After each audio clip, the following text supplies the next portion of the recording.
Wikit, sabi sa midkip. Ay no, kaya patay na tayo dito, oh.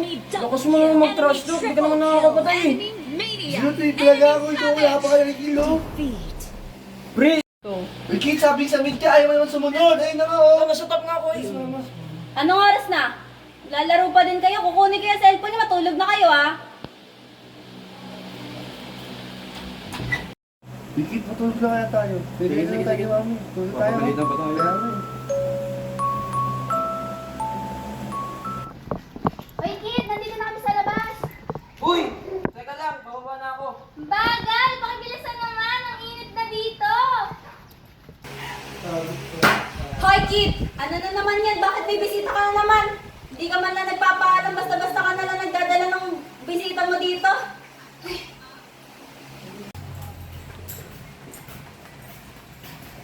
Sige, pasok na kayo. Bagal ah. Sorry. May problema eh.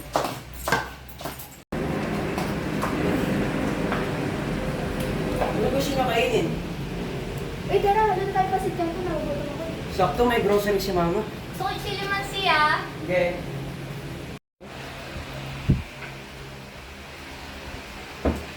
Dami. Tara, magluto na tayo.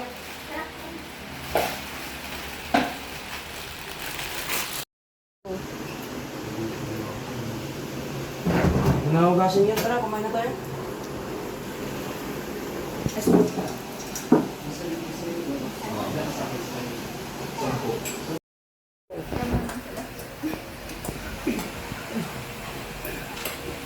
Kit, kayo ba gumamit nito? Ba't iniwan nyo lang dito? Linisin nyo nga to, sakit sa mata. Ano naman mo? Sige na nga. Ano maglilinis?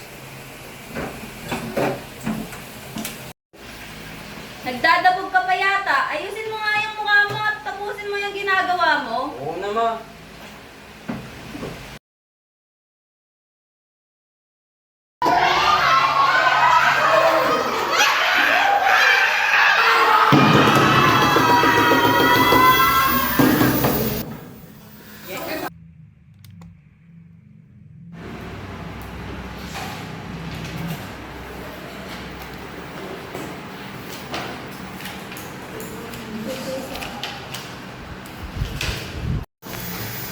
Santiago, Nieva, Present po. Francisco, Sagaya, si Sagaya.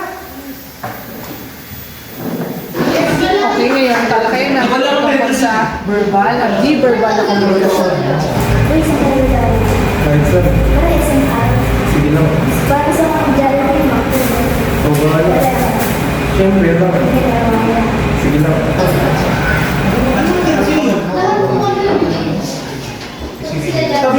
Tabi mo muna. Kasi, Okay, maaari tayo magpatuloy. Handa na ba makinig para sa ating talakayan ngayon? Para sa talakayan natin ngayon, Pio. Ikaw, Brian. Parang puyat na puyat ka. Nagkakabaho ka sa gabi? Magandang araw! Isa-isahin natin ang mga verbal at non-verbal cues na ginamit para sa ikatlong eksena. Noong pumasok ang guro sa silid-aralan, hinampas niya ng ilang ulit ang mesa nang nagkakagulo ang klase. Agad naman nanahimik ang klase sapagkat ipinahihiwatig nito na dapat silang manahimik at maghanda para sa kanyang asignatura. Hindi man nagsalita ang guro, nakuha ng mga mag-aaral ang mensahe at naintindihan nila ito. Kaya agad-agad nilang inayos ang kani-kanilang sarili. Sa pagbukas lamang ng laptop, nakuha na agad ng mga estudyante na ilabas ang kwaderno sapagkat nangangahulugang itong magkakaroon ng sulatin o di kaya diskusyon. Ikatlo ay ang pagtitig ng guro sa dalawang estudyanteng nagdadaldalan sa talakayan. Sa pamamagitan ng eye contact, itinigil ng mga estudyante ang kanilang pagdadaldalan at ibinalik ang atensyon sa guro. Panghuli ay ang pagpadyak upang makuha ang atensyon ng isang mag-aaral na natutulog.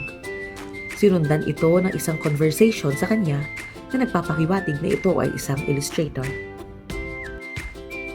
Naipapakita naman ang verbal na komunikasyon sa tuwin ay magsasalita ang nanay at pagsasabihan ng kanyang anak sa una at ikalawang eksena.